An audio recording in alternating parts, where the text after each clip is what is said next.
Hello, my name is Nicholas Gromik and I'm applying for the position of Level B lecturer at UNE with the Education Department.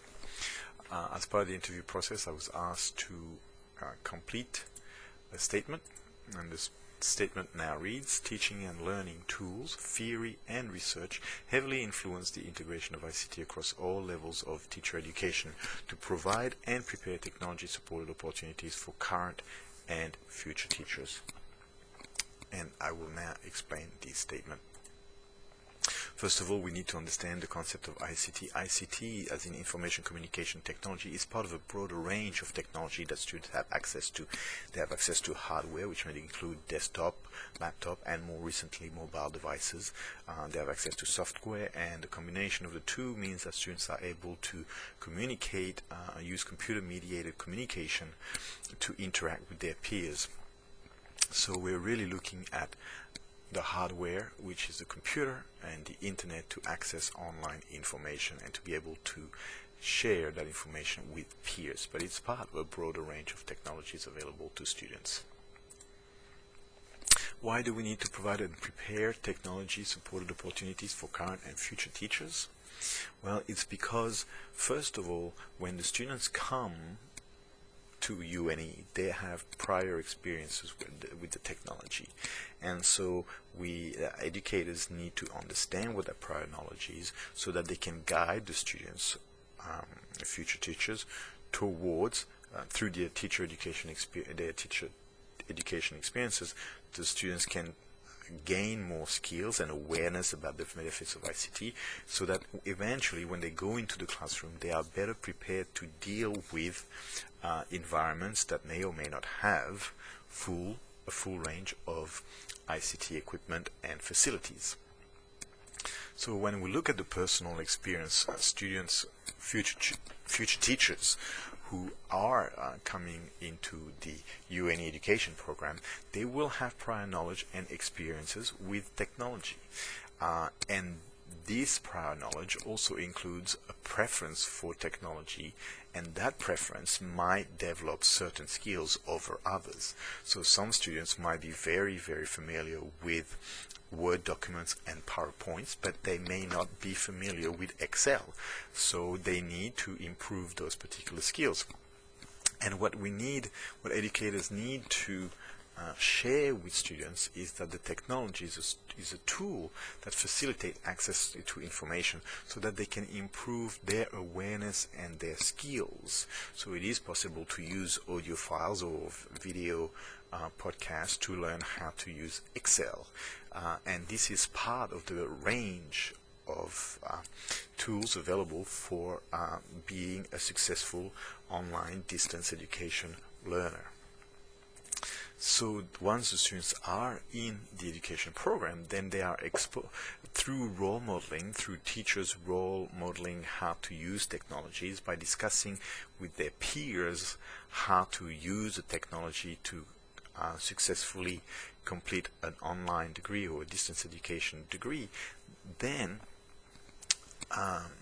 the students are able to appreciate, understand, and develop further their skills of ICT. So once they graduate, they have improved their learning experiences and outcomes, and then once they go into the classroom teaching experience, they are confident, creative, and innovative teachers with an appreciation of issues such as gender, issues relating to ICT, or ethnic and socioeconomic influence on students' access and experience with technologies.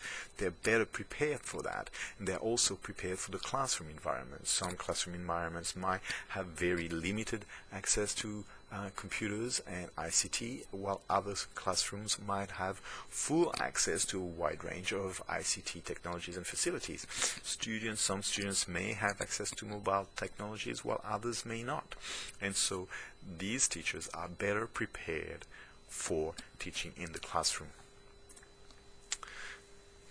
What is meant by ICT across all levels of teacher education? If we look at the main subject areas that are available at UNE, I'm aware that there are a lot of courses, but if we look at the main subject areas in this case, what we see is we have students that might specialize in English or language teaching and mathematics, for example. And so again, as I was saying, through role modeling, all right, by the student teacher might see that they might see a way of using ICT to conduct certain activities, experiments in the mathematics department, the mathematics skills, and through the mathematics courses that they have, they'll learn to manipulate data. They might learn how to use innovative technology for accessing data, processing data, and creating new information. Then when they move into the English courses, then they might see a different way that English educators are using technology to access information and manipulate information. So by having ICT across all levels of teacher education, the students can observe how educators are using technology across all levels of teacher education, and they are gaining skills that hopefully they can transfer across these courses, and consequently they are improving their ICT knowledge. And this helps the students to maximize their exposure to ICT, to become more familiar with a wider range of technologies and tools, and hopefully to also consolidate their ICT skills. So the reason why we want to scaffold to provide ICT across all levels of education is because we are looking at a scaffolding experience for the learner.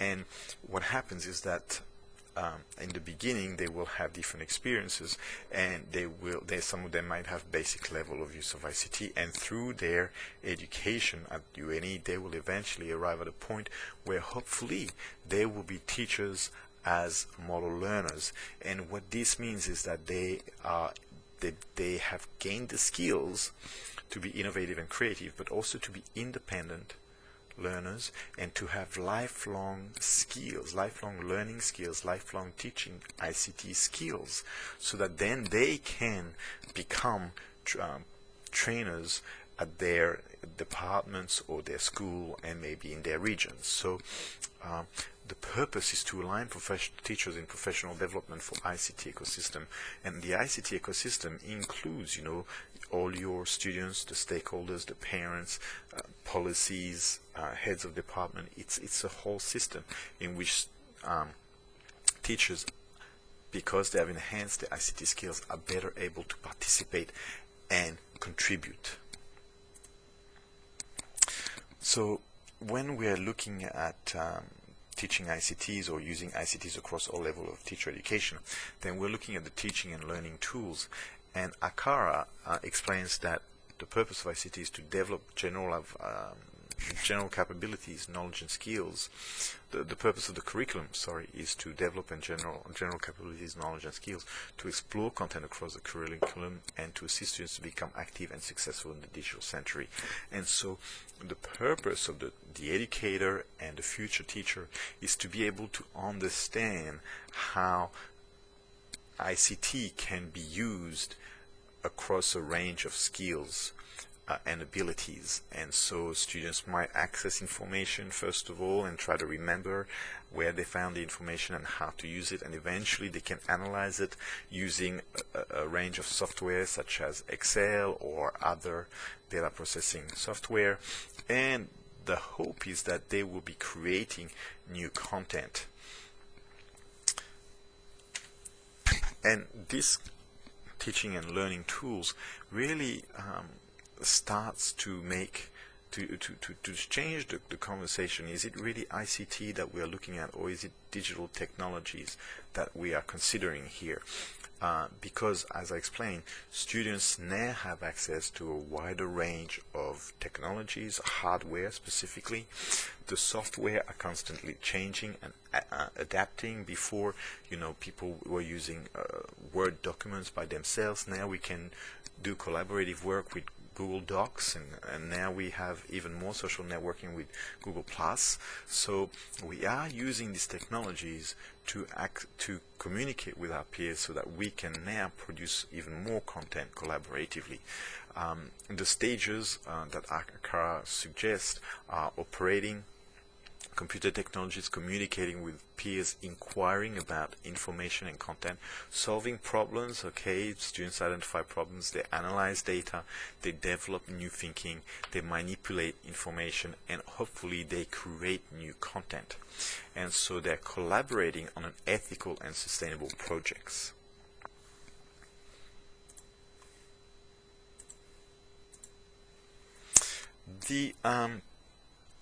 The statement also included the concept of research. Now, research is quite important, and educators, future educators, need to be aware of ways to conduct appropriate research in their classroom, because it is through research that these educators will be able to understand the emergence and the influence of new emerging technologies in the classroom. They will be able to adapt and find new innovative ways to use that ICT in the classroom, to integrate it in their teaching and the learning system. So the educators need to understand their participants and their background. And by developing research and reporting this research, hopefully the outcome of their research will be able to either be used at the departmental level. Maybe it might influence and provide new directions for the school, and maybe it might even influence and encourage policy revisions for at the national level. So research is quite an important concept. So here is a brief example of how I integrate technology in my classroom. I'm just giving you an example. So first of all, I'm a facilitator, I'm a guide, I suggest ideas to my students. I am not a teacher-centered, I don't apply teacher-centered learning classroom, I apply learner-centered classrooms, and what I do is at the reading, collaborating, and discussion level, where students have to remember and understand information they're accessing, I encourage them to use the library. I show them how to use the library databases so they can access e-books and e-journal articles. I engage them to use iTunes, university resources, so that they can have access to mobile learning. I engage them to do Google search. These are basic things that the students can do. Then at the analysis and evaluation level, then the students use Google Docs to collaborate, and through online collaboration they email each other, or they email me if they need clarification or assistance. And then finally they use the digital software, turn it in to evaluate the outcome of their writing, to make sure that there's no plagiarism in it. And finally, when they're creating and reporting their final assessment, then they give me the digital copy so that I can evaluate it, and they deliver a summary, a presentation of their summary of their research. All right? So the whole process of learning here is based on project-based learning, and it involves team-based learning. Now that I've explained this, there's one element that I personally think is missing in the statement, and that's theory. Okay, we understand the benefits of teaching and learning tools, and we understand the importance of research. However, I believe that learning theories play an important role, because there are so many different types of learning theories, and if we are to keep up with digital technology integration in the classroom, then we need to understand how learning theories apply, because it's a learner-centered approach, and we need to understand how students use that technology to learn, acquire, and retain content and knowledge, so that they are capable of developing new skills, new understandings, and new knowledge in the future. So today I've discussed the statement, which is teaching and learning tools, theory and research heavily influence integration of ICT across all levels of teacher education to provide and prepare technology-supported opportunities for current and future teachers. Thank you very much for your time. If you have any questions, please ask.